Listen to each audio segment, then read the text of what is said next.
Hechos capítulo 6, mantenga su Biblia abierta que en breve vamos a leer unos pasajes ahí. Quiero decirle que la mayoría de los que se denominan cristianos asocian el Evangelio generalmente, y esto es algo que ya he compartido en otra oportunidad, generalmente asocian el Evangelio con sentimientos y con experiencias de gozo, de alegría, de bendición, incluso de abundancia también. Y parte de eso es así, porque la palabra nos habla de ello.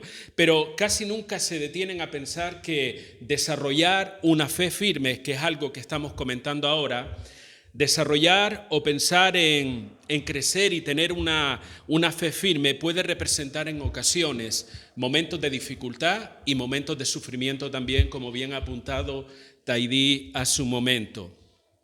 Pocas veces pensamos en eso. Es más, cuando se nos cruza algún que otro pensamiento que está relacionado directamente con el sufrimiento y la fe cristiana, tenemos la tendencia de eliminarlo rápidamente. Y sobre todo porque hay muchas personas que no conciben, no asocian una fe en Dios con pasar por experiencias dolorosas, experiencias traumáticas o de sufrimiento. Sin embargo, hermano, no es eso lo que la Biblia nos enseña. Tiempo atrás mencioné un pasaje que está en Filipenses capítulo 1 y verso 29, donde el apóstol Pablo le escribe a los filipenses y les dice que a vosotros se os ha concedido no solamente creer en Cristo, sino sufrir por Cristo. Y la palabra esa está escrita de tal manera que lo que está tratando de decir el apóstol Pablo a los filipenses es que ustedes tienen un privilegio y asocia el sufrimiento por la causa de Cristo, no nos equivoquemos en esto, ¿vale?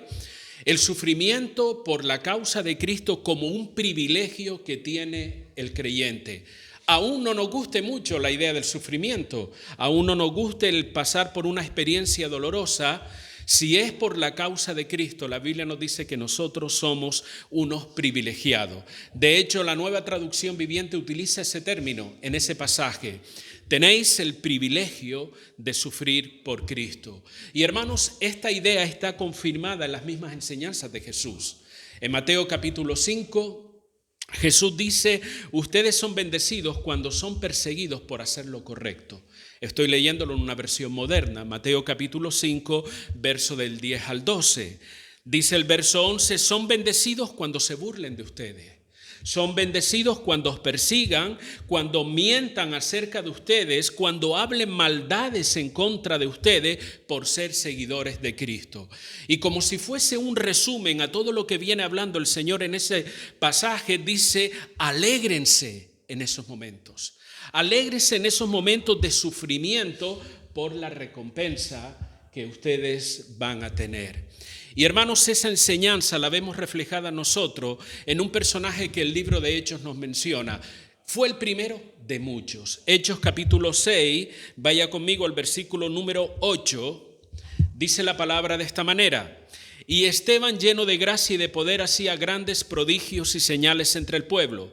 Entonces se levantó uno de la sinagoga llamado de los libertos, de los de Cirene, de Alejandría, de Cilicia y de Asia, disputando con Esteban. O sea, no eran dos que se pusieron a discutir. Había una gran cantidad de personas disputando con Esteban, pero no podían resistir a la sabiduría y al espíritu con que hablaba. Entonces sobornaron a unos para que dijesen que le habían oído hablar palabras blasfemas contra Moisés y contra Dios. Y soliviantaron al pueblo, a los ancianos y a los escribas, y arremetiendo le arrebataron y le trajeron al concilio.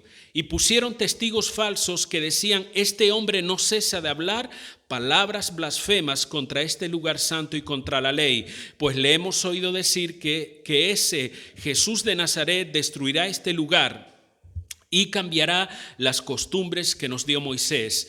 Entonces todos los que estaban sentados en el concilio, al fijar los ojos en él, vieron su rostro como el rostro de ¿qué? De un ángel. Vaya conmigo ahora al capítulo número 7, verso 54. Seguimos hablando acerca de Esteban. Oyendo estas cosas se enfurecían en sus corazones y crujían los dientes contra él. Pero Esteban, lleno del Espíritu Santo, puesto los ojos en el cielo, vio la gloria de Dios y a Jesús que estaba a la diestra de Dios. Y dijo: He aquí veo los cielos abiertos y al Hijo del Hombre que está a la diestra de Dios. Entonces ellos, dando grandes voces, se taparon los oídos y arremetieron a uno contra él. Y echándole fuera de la ciudad, ¿qué hicieron? Le apedrearon, y los testigos pusieron sus ropas a los pies de un joven que se llamaba Saulo, y apedreaban a Esteban mientras él invocaba y decía: Señor Jesús, recibe mi espíritu. Y puesto de rodillas, clamó a gran voz: Señor, no le tomes en cuenta este pecado. Y habiendo dicho esto, durmió. Entiéndese, durmió, que murió, diciéndole: no le tengas en cuenta este pecado. Yo no sé si yo oraría de esa manera mientras me están apedreando. Tal vez pediría un par de rayos que se escaparan del cielo y cayera sobre esas personas. Pero es interesante destacar cómo este hombre oraba en esos momentos. Cuando leemos este pasaje, lo primero que nos viene a la mente es la muerte de un joven cristiano, alguien que conoció al Señor y lo están matando. Pero más allá de ser un pasaje que nos relata la muerte de un cristiano, es un pasaje que nos habla de la firmeza y de la convicción espiritual de un hombre.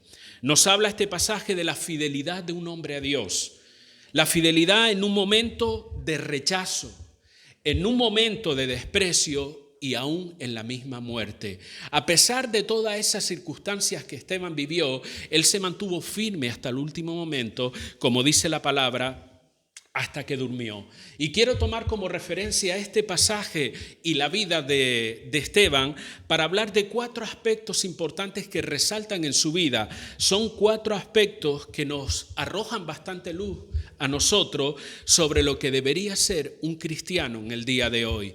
Porque a veces tomamos como referencia de cristiano a personajes populares, a hombres famosos en las redes sociales, aquellos que hablan bien, pero creo que si uno quiere tener una visión bien exacta o bien ceñida la palabra de lo que es un cristiano, tiene que ir a los tiempos bíblicos, a las mismas enseñanzas de Jesús, a la vida de los apóstoles y de esos primeros creyentes. Vamos a decir que de alguna manera en aquel momento de la historia sus mentes no estaban contaminadas como las nuestras hoy en día, con tantas corrientes, tantos pensamientos. Ellos tuvieron el evangelio directo de mano de los apóstoles, sabían exactamente lo que significaba ser un discípulo, un seguidor de Cristo. Y la primera cosa que quiero resaltar en la vida de Esteban es que él tuvo un corazón de siervo. Ustedes saben y hemos mencionado en el capítulo número 6, se nos habla acerca de una situación tensa. No voy a relatarla nuevamente, pero fue una situación tensa que se originó en el seno de la iglesia. Comenzó a haber un espíritu de murmuración y de queja ante una situación determinada en medio de la congregación. Y esa circunstancia Dios en su soberanía, en su omnisciencia, la utilizó para llamar a determinados hombres para servirle. Y encontramos en Hechos capítulo 6, verso 5, nos menciona los 7 nombres de esas personas, una lista que es encabezada por el mismo Esteban. Ahora, la elección de este hombre en particular, de Esteban, como el resto, nos deja ver ciertos aspectos que eran evidentes, no que había que estar buscándolos con lupa, como dije anteriormente. El hecho que lo hayan elegido a él y al resto de hermanos dejaba ver en sus vidas aspectos evidentes que tenían que ver con su carácter, con su relación con Dios, con su forma de ser. Y usted dirá, ¿qué evidencias serán esas? Bueno, la Biblia dice buen testimonio, lleno del Espíritu Santo y lleno de sabiduría. ¿Cierto o no, hermano? Eso lo dice la Escritura. Cuando fueron comisionados la congregación a buscar esas personas, se les dijo que tuviese en cuenta estos aspectos. Por lo tanto, ellos irían viendo en medio de la congregación, y estoy más que seguro que el Espíritu Santo los guió a buscar a estas personas. Pero por sobre todo era porque en ellos se manifestaban estas actitudes. Buen testimonio, lleno del Espíritu Santo y lleno de sabiduría. Aspectos que revelaban que ellos eran aptos, idóneos para servir. Porque ¿qué es lo que hacía falta? ¿Qué es lo que se necesitaba en ese momento, en ese problema en particular? Alguien que sirviera, alguien que atendiera las mesas. ¿Cierto o no, hermano? Eso lo dice la Escritura. Y en base a esa necesidad buscaron hombres que reunieran esas condiciones, que fuesen aptos para servir. Y Esteban fue uno de esos hombres que tenía un corazón de servicio, ayudar a otros en la tarea que le fue encomendada. Y hermanos, el servicio a Dios debe estar marcado por estas características. Necesitamos, la iglesia del Señor en el siglo XXI, necesitamos hombres y mujeres que sirvan. ¿Cierto o no? No necesitamos estrellas, no necesitamos... porque hoy en día pareciera que todo el mundo tiene una enfermedad de ir a buscar lo grande, lo glamuroso, lo llamativo, y pareciera que cosas como servir a otros es algo insignificante. Sin embargo, la iglesia del Señor, al igual que en aquel entonces, la necesidad hoy es mucha. La necesidad sigue creciendo en medio de la iglesia del Señor. Y Dios quiere que su pueblo le sirva. Tenemos que tener ese espíritu de servicio, ese corazón de servicio. Y usted dirá, bueno, pero todo el mundo no puede servir. Evidentemente, pero no todo el mundo sirve de la manera correcta. A veces servimos por el compromiso, por la obligación, porque me dijeron a ver si lo haces tú, y así sucesivamente. Pero la actitud de corazón, Dios busca en cada uno de nosotros una actitud, un corazón de siervo. Y si algo destacaba no solamente en Esteban, sino en el resto de aquellos hermanos, es que tenían un corazón de siervo. No solamente eso, otra de las cosas interesantes es que Esteban era un hombre comprometido con Dios. Hemos leído en el capítulo 6, verso 8, dice, y Esteban, lleno de gracia y de poder, hacía grandes prodigios y señales entre el pueblo. Necesitamos tanto eso hoy en día también, ¿verdad? Esas señales, esos prodigios, ese milagro. Y este pasaje enseña que su vida iba más allá que servir a las mesas. No solamente su trabajo se limitó a atender esas mesas, a atender esos necesitados, sino de iniciativa propia podemos entender que su compromiso con Dios lo llevaba a compartir con otros el mensaje de salvación.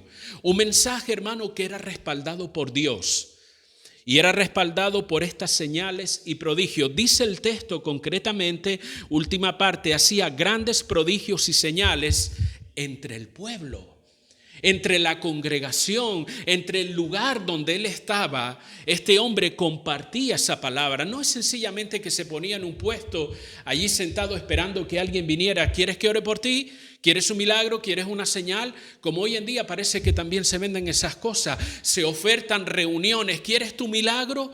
Yo sé que se hace por tratar de atraer a las personas a Cristo, pero nosotros no vendemos milagros, no vendemos señales. Lo que nosotros tenemos que hacer es predicar el evangelio. Jesús dijo, estas señales seguirán a los que creen. No buscamos la señal, buscamos a Dios, buscamos que la persona conozca la palabra. ¿Y sabes qué? Cuando nosotros nos preocupamos en esa tarea, Dios se encarga de lo que le corresponde a Él. Porque ¿quién hace la señal? ¿Quién hace el milagro? ¿Lo haces tú? ¿Lo hago yo? No, lo hace el Señor. Y Jesús nos dio la promesa, estas señales seguirán a los que creen. En mi nombre echarán fuera demonios, harán esto y harán lo otro. Eso lo dice la Escritura, hermano. Pero, ¿qué son señales y prodigios?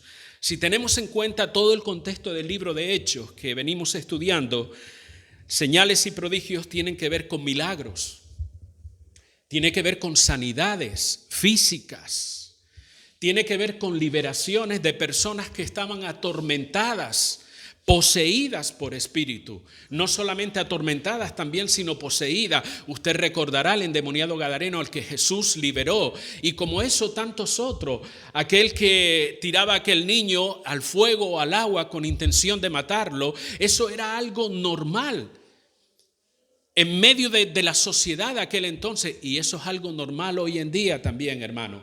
Lo que pasa es que eso no sale en los medios informativos.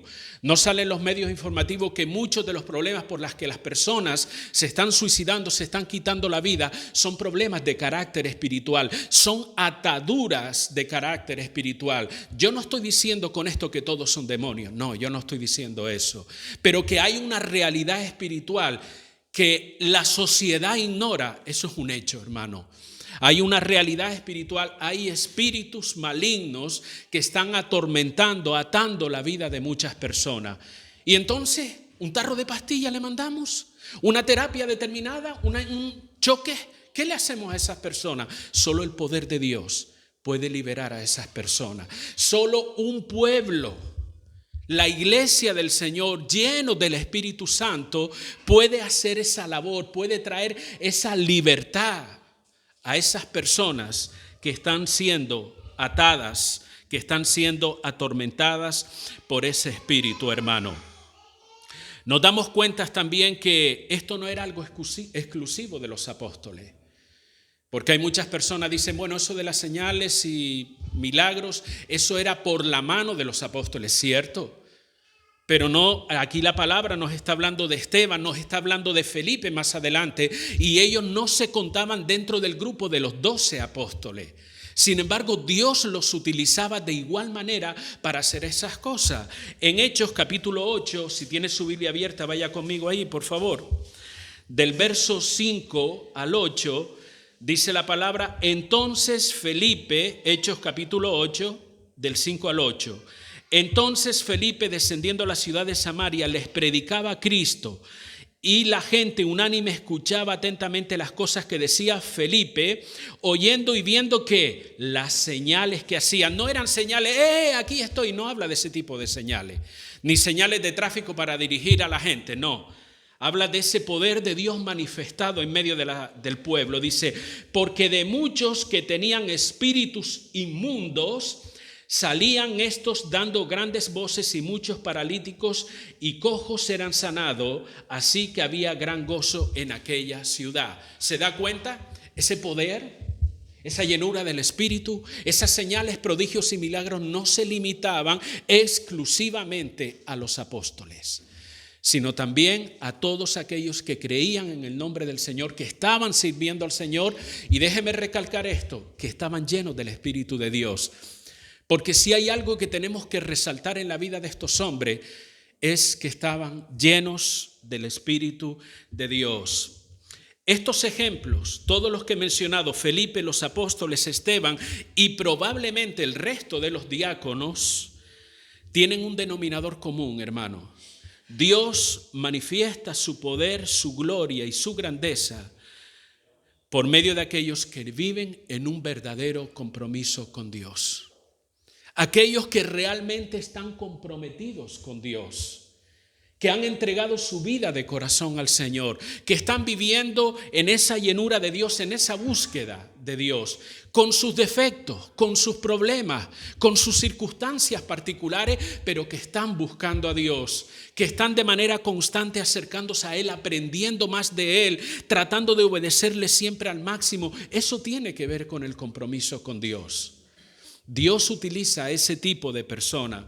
Hoy mucha gente se está preguntando, tal vez hasta nosotros nos hemos preguntado en algún momento, bueno, ¿dónde está Dios entonces? Porque ya hace muchos años que no se oye de señales. Ya no suceden milagros dentro de las congregaciones. ¿Qué es lo que está pasando? ¿Dónde está Dios? Quizás la pregunta correcta que deberíamos hacernos es, ¿dónde están los hombres? ¿Y dónde están las mujeres llenos del Espíritu Santo? ¿Dónde están los hombres y dónde están las mujeres comprometidos con Dios? Porque sabes una cosa, Dios es inmutable, Él no cambia. Él es el mismo cuando, ayer, hoy y por los siglos. O sea que el problema no está en Dios. Él quiere bendecir a su iglesia. Él tiene planes de bien para su iglesia. Él ha dado el Espíritu Santo a su iglesia. Él ha dado poder a su iglesia para ser testigos de Él. Entonces no miremos al cielo tratando de buscar una razón de por qué no suceden cosas dentro de la congregación. ¿Por qué estas señales, estos prodigios, estos milagros? porque el problema no está en Dios, sino está en nosotros mismos. Y el enfoque de la pregunta debería ser: ¿dónde están los hombres y mujeres comprometidos con Dios? Eso es lo que tenemos que preguntarnos. ¿Saben?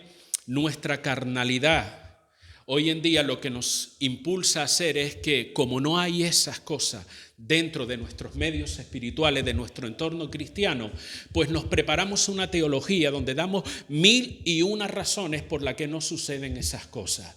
Y eso es echar tierra sobre tierra sobre tierra. Esa no es la idea, hermano. La idea es que nosotros debemos buscar a Dios de corazón. Debemos entregarnos de una manera más profunda cada día a Dios. Todos nosotros. No hay ninguno aquí que diga: yo no necesito. No, usted y yo necesitamos entregarnos cada vez más a Dios y comprometernos con Dios, con su obra, con la extensión de su reino, como oraba la hermana hace un momento. Establece tu reino. Esa es la prioridad en la vida del creyente. Y nosotros debemos estar comprometidos con esa verdad, con esa enseñanza que Jesús nos dijo. Y en la medida que nosotros nos comprometemos con esa responsabilidad, ¿qué va a pasar? Dios va a respaldar su obra. Dios va a respaldar su palabra, no porque yo lo diga. A mí no se me ocurrió esto en los últimos 5 minutos, sino porque la palabra de Dios lo dice y lo enseña de esa manera, hermano. Una tercera cosa para ir avanzando. No solamente encontramos en este hombre un corazón de siervo, un hombre comprometido con Dios, sino era un hombre con convicciones firmes en la palabra de Dios. Hoy en día es muy común ver cómo una gran cantidad de personas a lo largo y ancho de este mundo están corriendo detrás de cualquier filosofía, por muy loca que parezca. Cualquier filosofía o tendencia de pensamiento, por muy loca o absurda que parezca, tiene seguidores, se lo garantizo. Y a veces demasiados seguidores. Hoy en día la gente corre de un lado para otro sin una convicción de quién es Dios en su vida. La gente dice creer en Dios, pero también dicen creer en la suerte, creer en el destino, creer en el horóscopo. Y por la mañana leen la Biblia y por la tarde el periódico en la sección de horóscopos a ver qué es lo que dice. Y hay un caos mental en el corazón de muchas personas porque no tienen convicciones firmes en la palabra de Dios. Y así van de un lado para otro. Vientos de doctrina, vientos de pensamiento los llevan de un lado para otro. Esteban era el reflejo de un hombre que tenía una convicción firme de quién era Dios, de quién era Jesucristo. Igual que el apóstol Pablo. Pablo dijo en un momento determinado: yo sé en quién he creído. Podemos decir nosotros de esa forma tan rotunda, tan clara: yo sé en quién he creído. Porque detrás de esa afirmación tiene que haber una convicción muy firme, muy fuerte, sobre todo teniendo en cuenta quién lo dijo. Que no fue cualquiera, fue un hombre estudioso, conocedor de la ley, que tuvo revelación de Dios, que vio cosas que otras personas no han visto. Él pudo decir con toda determinación: yo sé en quién he creído. Y añade ese versículo: y estoy seguro. Y sigue hablando el pasaje. ¿Hablamos nosotros de esa manera? O cuando hablamos del Señor hablamos como si no lo termináramos de creer todavía. Como si tuviésemos todavía una cantidad de dudas tan grandes sobre quién es Dios en nuestra vida. Y es cierto que no tenemos todo el conocimiento. Es cierto que estamos aprendiendo día tras día y vamos avanzando, y esas convicciones se van haciendo más grandes, se van haciendo más fuertes. Pero debemos tener convicciones firmes si queremos realmente manifestar a Dios en esta sociedad, en este mundo, en esta Asturias donde estamos. Tenemos que tener una convicción firme de quién es Dios en nuestra vida. Hermanos, sabemos por lo que hemos leído que Esteban fue acusado falsamente de decir cosas que él no había dicho. Entonces lo llaman, lo traen ante determinadas autoridades y ante el pueblo y les dice: ¿qué pasó con esto? Danos una razón, porque nos han dicho esto acerca de ti, que tú has hablado estas cosas. Entonces nos dice la palabra que Esteban presenta una defensa de todo lo que él había dicho. Y eso lo puede encontrar usted en el capítulo número 7, que lo puede leer. Le animo a que lo lea en su casa y usted se va a dar cuenta de algo interesante. La defensa que Esteban manifiesta a lo largo del capítulo 7 demuestra algo. demuestra que él tenía un amplio y perfecto conocimiento de las Escrituras. Él no fue agarrando a tientas, decía de aquí una cosa, de allá otra, no. Si usted se da cuenta, él presenta de una manera cronológica, comienza a citar todas las Escrituras. Comienza desde Abraham, desde la promesa de su hijo, el cautiverio en Egipto. Incluso cuando Dios le dice a Abraham que aún no había pueblo en él, le dice, ese pueblo va a estar 400 años cautivo.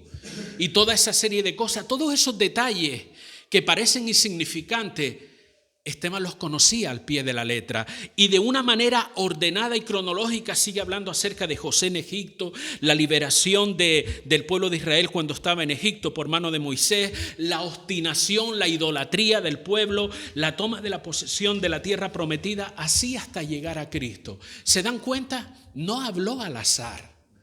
No habló de aquello que se le iba ocurriendo. Hermano, él tenía una convicción firme basada en el conocimiento de la palabra. Él conocía lo que las Escrituras decían acerca del Mesías, conocía de la ley, conocía de los profetas, conocía de las Escrituras que hasta aquel entonces tenía. Y en eso se basaban sus convicciones y en esa relación con Dios. Esta exposición de la palabra que él hizo en el capítulo 7, ¿qué creen ustedes que causó en el resto de las personas? Todo el mundo se quedaría boquiabierto. Caramba, vaya chavalillo más inteligente. Hay que ver lo que sabe de las Escrituras. Hubiese sido la reacción normal, como cuando oyeron a Jesús con 12 años hablar y preguntar a los doctores de la ley, ¿qué dice que se quedaban los doctores de la ley con respecto a Cristo? Perplejo, asombrado. Con Esteban, ¿por qué no? Si trajo un resumen perfecto, una cronología perfecta de todos los acontecimientos de la vida del pueblo de Israel.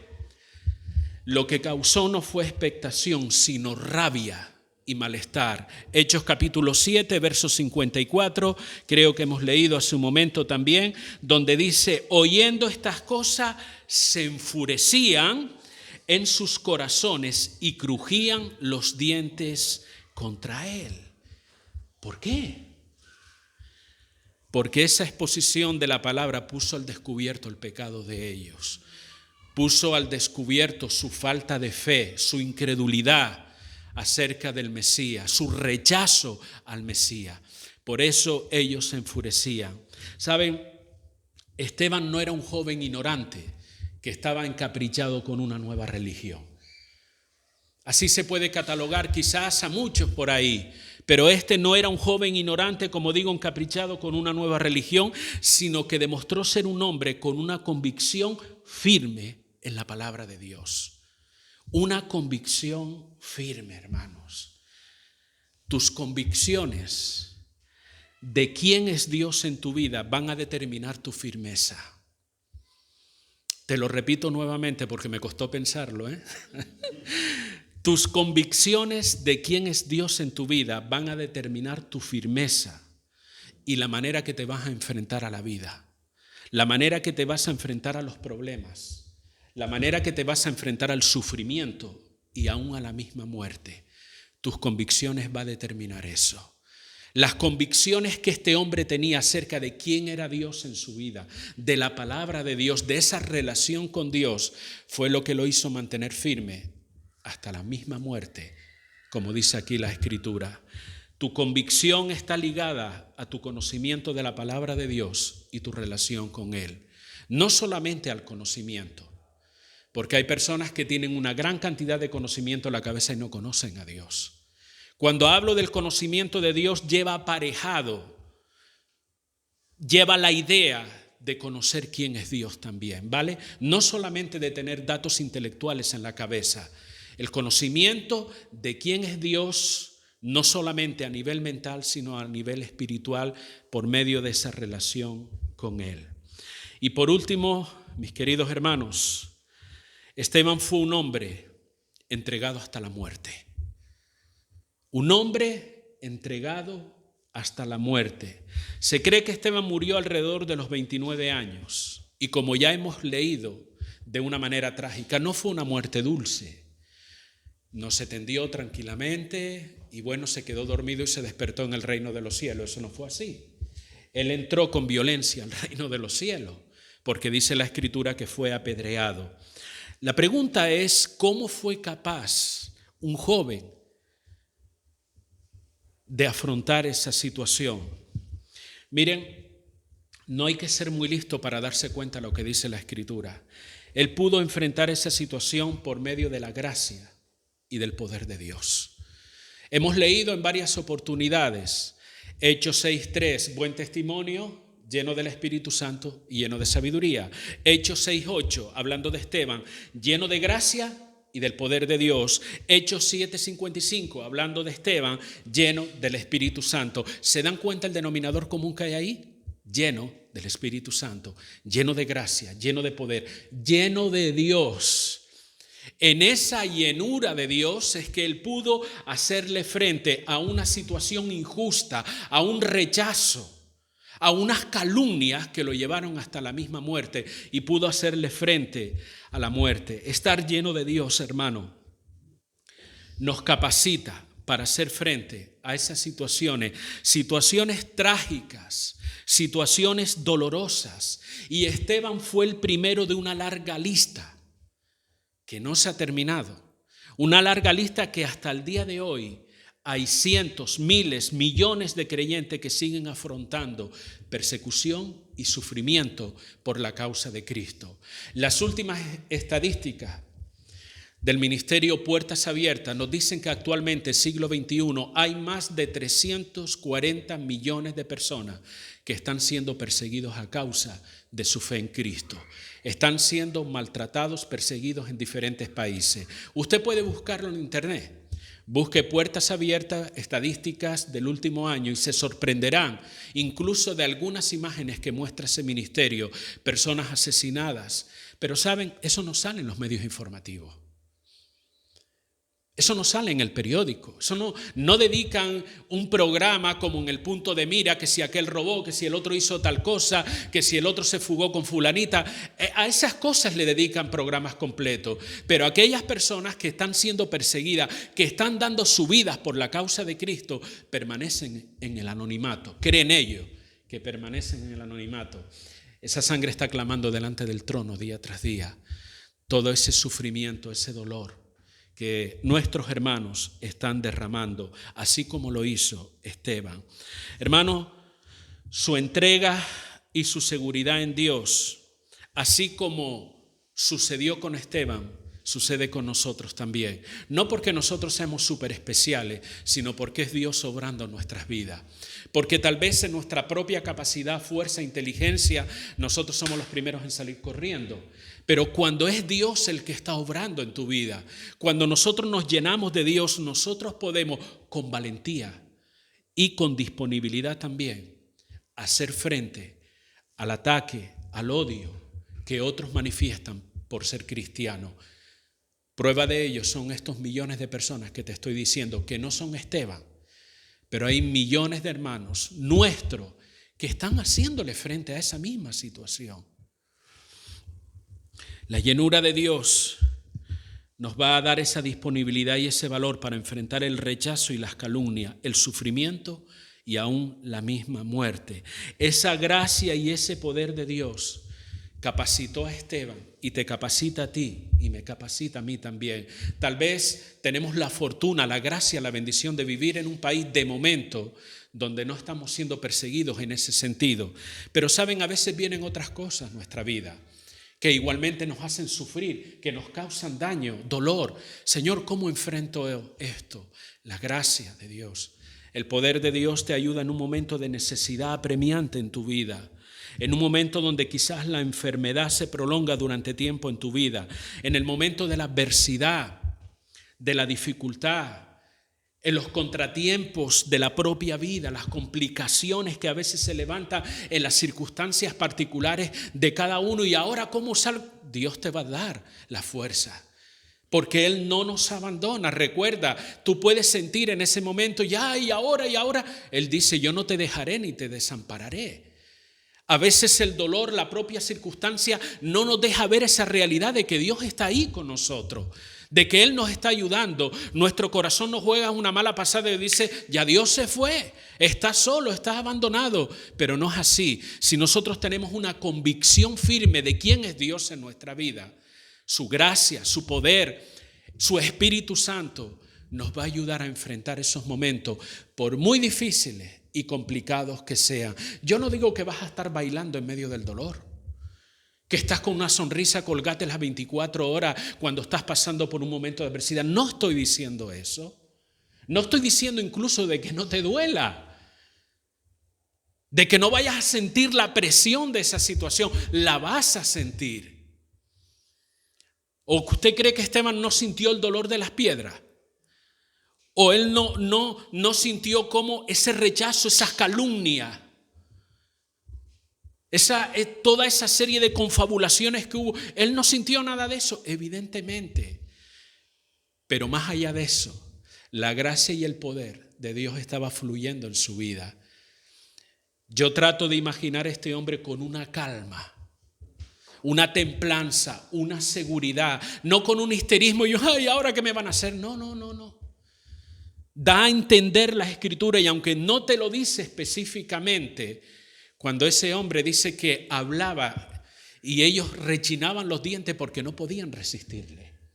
La sabiduría que fluía a través de él, su rostro resplandecía como un ángel, y yo no creo que eso sea en un estado de histerismo ni de nerviosismo. Él fue a la muerte. Probablemente le dolió todo, claro que sí.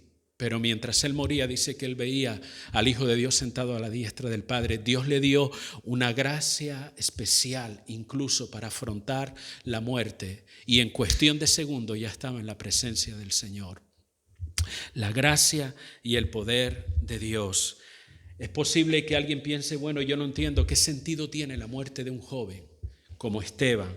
Ni tampoco entiendo qué sentido tiene a veces mis problemas y las circunstancias difíciles. Mira, hermano, otra de las cosas que me costó pensar, así que grábesela bien. Dios obra en nuestras vidas de acuerdo a sus propósitos y no a nuestros deseos.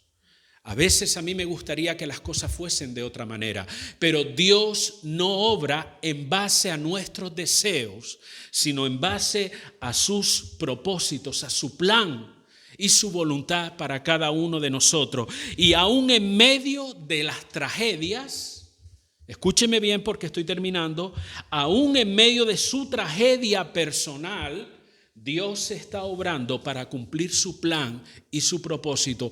Aún usted no lo vea, aún usted no lo entienda. ¿Saben? La muerte de Esteban provocó una de las persecuciones más crueles hacia la iglesia. Pero también fue uno de los avances más poderosos del Evangelio en el mundo conocido de aquella época. Esa muerte propició que la iglesia se extendiera por todo lugar, y el mundo conocido de aquella época conoció el Evangelio a través de esa persecución que se levantó con la muerte de Esteban. No solamente eso, sino que se plantó la semilla en la vida de un joven que años más tarde se convertiría en uno de los precursores más importantes del Evangelio, que fue Pablo. Hemos leído hace un momento que pusieron la ropa de Esteban allí donde Pablo, a los pies de Pablo, ¿cierto? Pablo, que más adelante nos dice el pasaje que asolaba a la iglesia, pero que un día camino a Damasco, y usted conoce la historia, él tuvo un encuentro con Dios. El otro día, hablando con David, llegamos a este punto en la conversación. ¿Cómo es posible cuando este hombre cae al suelo? No sabemos si de un caballo, un burro iba caminando, porque todo el mundo dice cayó del caballo. No, la Biblia dice que cayó al suelo, camino a Damasco. ¿Quién eres, Señor? ¿Y qué quieres que haga? No lo cuestionó, no empezó a discutir si era o no era Dios, no. Entonces usted se pregunta, ¿cómo fue tan fácil entonces? No, hermano. Semilla tras semilla fue sembrándose en el corazón de este hombre. Cuando él apresaba a muchos y los llevaba a la cárcel y los obligaba a maldecir el nombre de Jesús, él pudo darse cuenta del testimonio de la vida de estos creyentes. Cómo muchos eran entregados incluso en el circo romano para diversión de otros, les pegaban fuego, se lo daban que las fieras se los comieran, y así sucesivamente. Todas estas tragedias fueron semillas que se fueron plantando en el corazón de muchos y entre ellos estoy más que convencido en el de Pablo. Y estoy más que convencido también que él pudo ver el rostro de Esteban que brillaba como el de un ángel. Y él pudo escuchar aquellas palabras que decía: Padre, no les tengas en cuenta este pecado. Estoy viendo al Hijo de Dios sentado a la diestra del Padre. Fueron semillas que se fueron plantando en un corazón que a su momento germinó y dio su fruto. Por lo tanto, tu tragedia, mi tragedia, mi momento de sufrimiento o el tuyo también, los momentos difíciles y complicados de la vida que uno no le encuentra una razón o un propósito de ser, en Dios hay un propósito, aún yo no lo entienda. Porque ¿qué sentido tenía la muerte de Esteban? No se trata de mi deseo, sino del propósito de Dios y del plan de Dios. Y en ese plan y en ese propósito es posible, porque yo no conozco el futuro, que usted y yo atravesemos por un momento de sufrimiento y un momento de dolor. Pero si eso entra dentro del plan de Dios, recuerda que su gracia y su poder serán más que suficientes para mantenerte en medio de esa situación. Hermanos, termino diciendo que Dios sigue obrando en este mundo. Dios no ha dejado el mundo a un lado, no se ha olvidado del mundo como muchos creen. Dios sigue obrando en este mundo. Su gracia, su poder, la llenura del Espíritu Santo están a tu disposición y la mía también. Por lo tanto, te animo y me animo a mí mismo a que tengamos un corazón de siervo. Que una de las preocupaciones que tengamos como creyentes sea servir.